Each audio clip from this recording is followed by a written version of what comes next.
This episode of Bit for You is sponsored by North Shore Orthotics Prosthetics. Are you an athlete or someone in need of a brace or prosthesis? Come to NSOP for custom care. North Shore Orthotics Prosthetics, supporting you every step of the way. I started doing gymnastics when I was 3, and I began with classes and then moved on to do competitive gymnastics until I was 12 on level 9. My mom always said that I was doing forward rolls all over my house and like on the couches, which led her to sign me up for gymnastics. The levels go from 1 to 10, and each level the skill difficulty increases. On the higher levels, I was doing double backflips and double full twists on floor, which was my favorite event. What drove me to continue with gymnastics was I liked to do things that other people weren't able to do, and it takes a really high level of athleticism to be able to do what I do. At high levels, the judges really focus in on the perfection of the skills, and since they're so hard, a lot of people get hurt from not doing them perfectly. I had to stop competing because the cartilage chipped out of my elbow and the blood stopped flowing through my bone. The key to not getting hurt is to be extremely careful and aware of what you're doing and being trained properly. But sometimes there's just some injuries that you can't prevent, like mine was an overuse injury, so it just came out of nowhere. The injury was called osteochondritis dissecans of the elbow, and I had to fly to Indiana for surgery from a specialist that worked with gymnasts, and they had to remove the cartilage from my elbow and drill into the bone to produce blood flow. If I didn't have the surgery, I would have continuous problems that would affect my everyday life, and I wouldn't be able to do sports. I had to go to physical therapy 3 times a week in order to build up my strength to overcome my injury.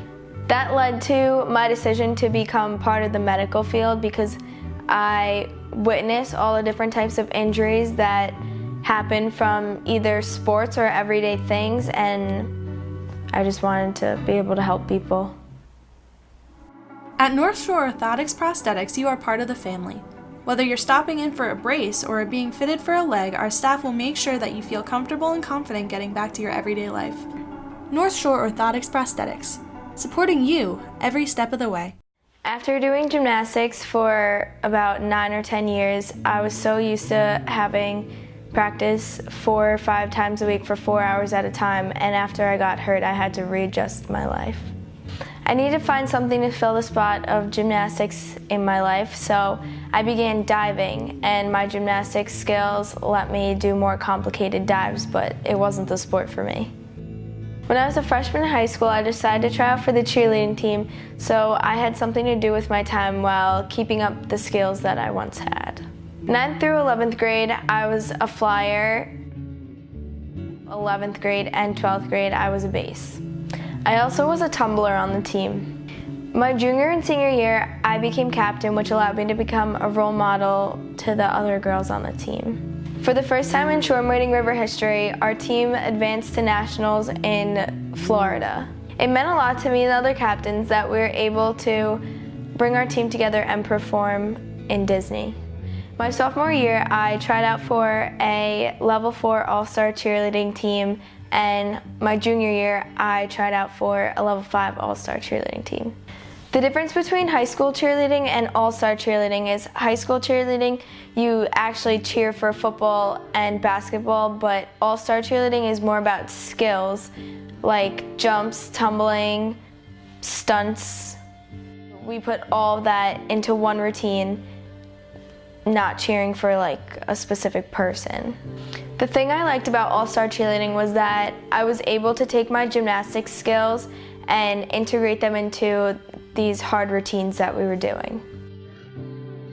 Some things I had to overcome in all of my sports after my surgery was getting my elbow stronger so I was able to base people, and also tendonitis in my knees and a fractured knee.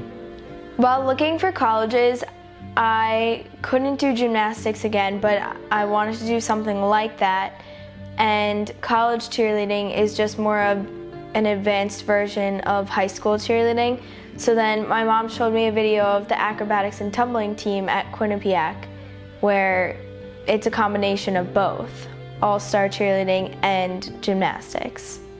Some of the things that we do on the acrobatics and tumbling team are we do stunts, which is lifting people, we do pyramids, tumbling, and a team routine.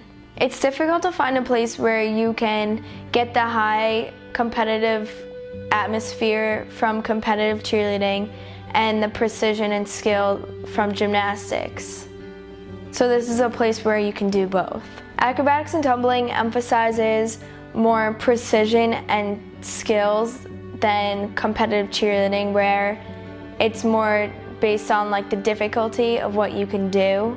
This sport is new to colleges, where there's only about 18 schools that have the team, but it's going to keep expanding and growing as people find out about it. It's really cool to be a part of a Division I athletic sport that's new, because I'm kind of like one of the founders of the sport. And I'm able to help introduce it to younger kids who might grow up and want to be on the team someday. If I was talking to another person who was unable to play their sport, I would just tell them that there's always another option that could fulfill that part of their life.